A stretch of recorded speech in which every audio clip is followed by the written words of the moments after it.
اسلامی بھائیوں، جب حضرت امام حسین رضی اللہ تعالیٰ عنہ پیدا ہوئے تو آپ کی پیدائش کے کچھ ہی دنوں بعد اللہ تعالیٰ نے حضرت جبریل علیہ السلام کے ذریعے نبی کریم صلی اللہ تعالیٰ علیہ وسلم کو حضرت امام حسین رضی اللہ تعالیٰ عنہ کی شہادت کی خبر دے دی تھی۔ پہلے ہی اللہ نے جبریل کے ذریعے پہلے ہی حضور کو یہ میسج دے دیا تھا، انفارمیشن کروا دیا تھا، حضور کو بتا دیا تھا، جبریل نے آ کر بتا دیا تھا کہ حضرت امام حسین کربلا کی دھرتی پر شہید کیے جائیں گے۔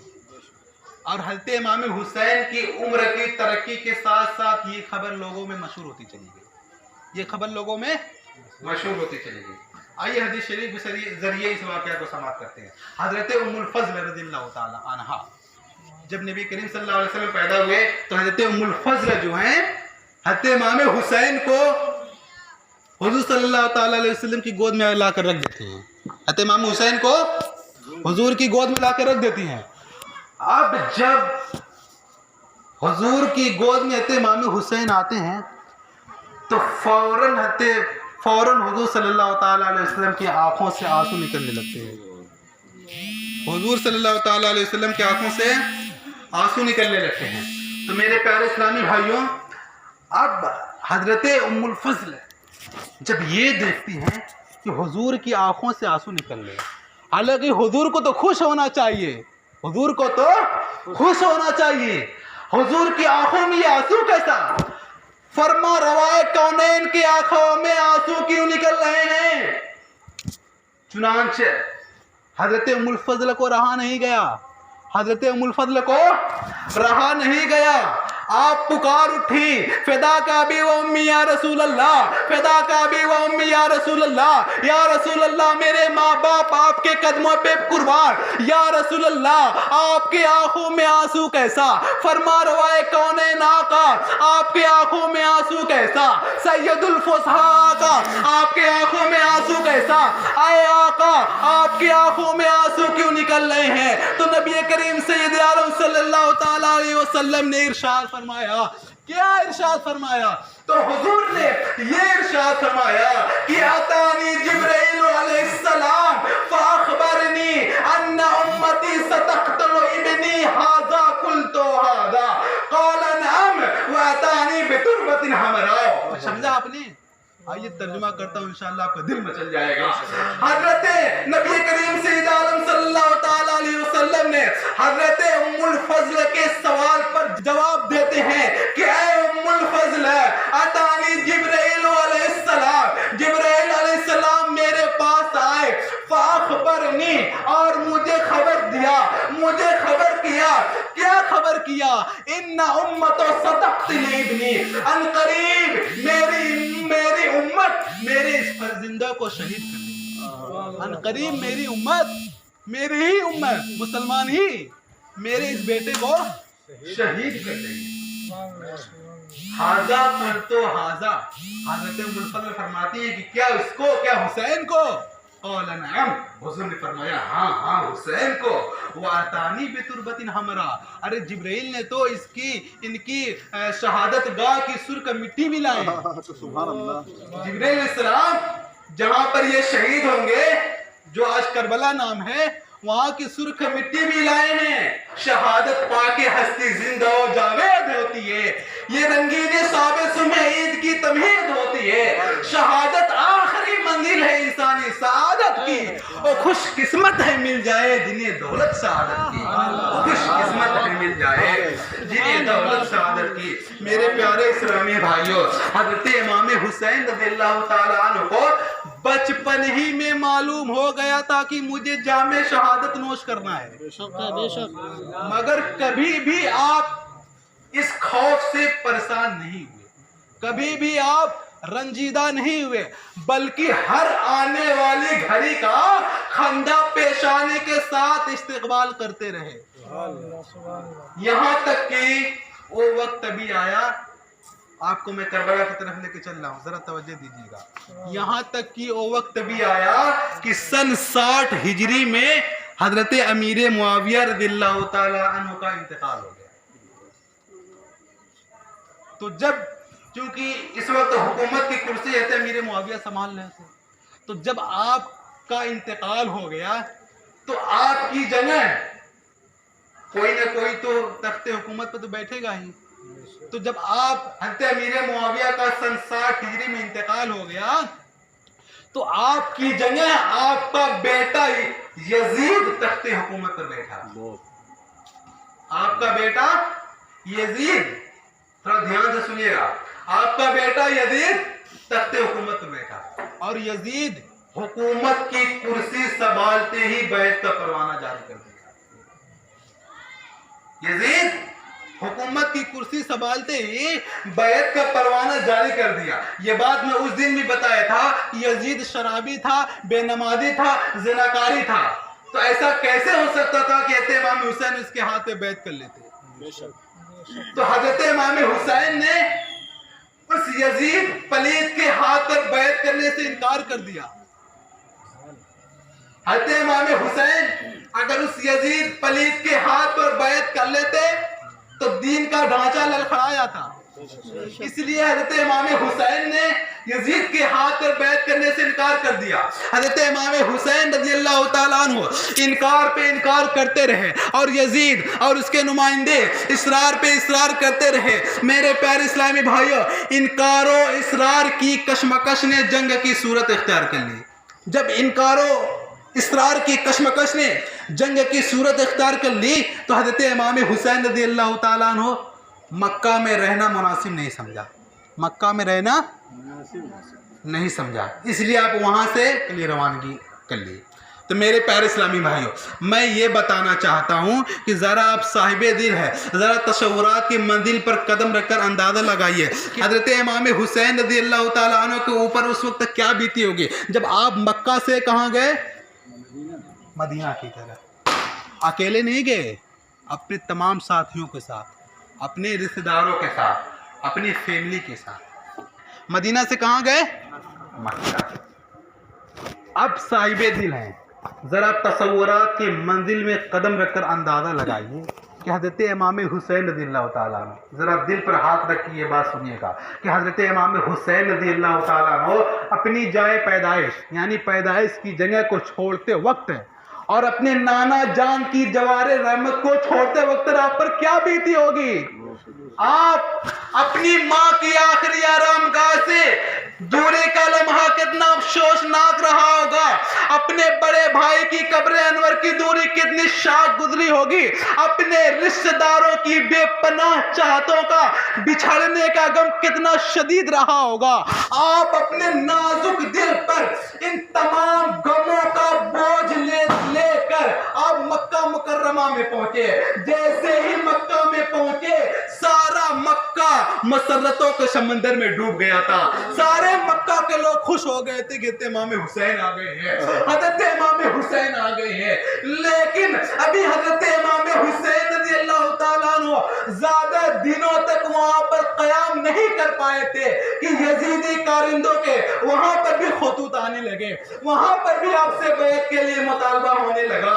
چنانچہ حضرت امام حسین رضی اللہ تعالیٰ عنہ نے دیکھا کہ جب یزیدیوں کی طرف سے زیادہ دباؤ پر بڑھا تو حضرت امام حسین نے مکہ میں رہنا مناسب نہیں سمجھا. اس لیے آپ مکہ سے کوفہ کے لیے روانگی کر لی. آپ وہاں سے کوفہ کے لیے روانہ ہوئے، مگر قسمت نے آپ کو کربلا پہنچا دیا. وہ کربلا جو کل تک بے آب و گیا میدان تھا لیکن نواسے رسول کی قدموں کی برکت سے رشک جنت بن گیا. اس شاعر نے کیا خوب کہا ہے کہ دستے بلا کو عرص کا زینہ بنا دیا، دستے بلا کو عرص کا زینہ بنا دیا. جنگل کو مصطفیٰ نے مدینہ بنا دیا، ہر ذرے کو نجف کا نگینہ بنا دیا. تو نے حسین مرنے کو جینا بنا دیا، حسین مرنے کو جینا بنا دیا. میرے پیارے اسلامی بھائیوں، اب تو حضرت امام حسین رضی اللہ تعالیٰ عنہ نے کوفہ کی روانگی کر لی. کیا چیز؟ کوفہ کی روانگی کر لی. اب ابن زیاد نے حضرت امام حسین کو کوفہ پہنچنے سے پہلے ہی ابن زیاد نے ہر طرف جاسوسوں کا جال پھیلا دیا تھا. ہر طرف جاسوسوں کا جال پھیلا دیا تھا، اور یہ جاسوس جو ہے پل پل کی حضرت امام حسین کی خبر دے رہے تھے، پل پل کے حضرت امام حسین کی خبر دے رہے تھے۔ میرے پیارے اسلامی بھائیوں، یزید کی ایک فوج حضرت امام حسین سے ملی، تو اس نے حضرت امام حسین سے بیعت کے لیے کہا، اس نے حضرت امام حسین کی بیعت کے لیے کہا۔ حضرت امام حسین رضی اللہ تعالیٰ عنہ نے وہاں پر بھی سمجھوتا گوارا نہیں کیا، کئی دنوں تک گفت و شنید کا سلسلہ چلتا رہا۔ آخر جب بات نہیں بن پائی تو 7 محرم الحرام کو حضرت امام حسین اور آپ کے کچھ رفقا ساتھی کربلا کے میدان میں قیام پذیر ہوئے۔ وہاں پر بھی حضرت امام حسین کی طرف دباؤ ڈالنے کی کوشش کی گئی۔ جب حضرت امام حسین کی طرف سے کوئی لچک نظر نہیں آئی تو یزیدیوں نے آپ پر اور دباؤ ڈالا، اور 7 محرم الحرام کو آپ کے خیمہ میں پانی لے جانے پر پابندی لگا دی، نہر فرات پر پہرا بٹھا دیا۔ میرے اسلامی بھائیوں، یزیدی سوچ رہے تھے کہ اس طرح امام حسین ڈر جائیں گے، یزید کی بیعت قبول کر لیں گے، مگر حضرت امام حسین اور آپ کے وفادار ساتھیوں پر قربان جائیے۔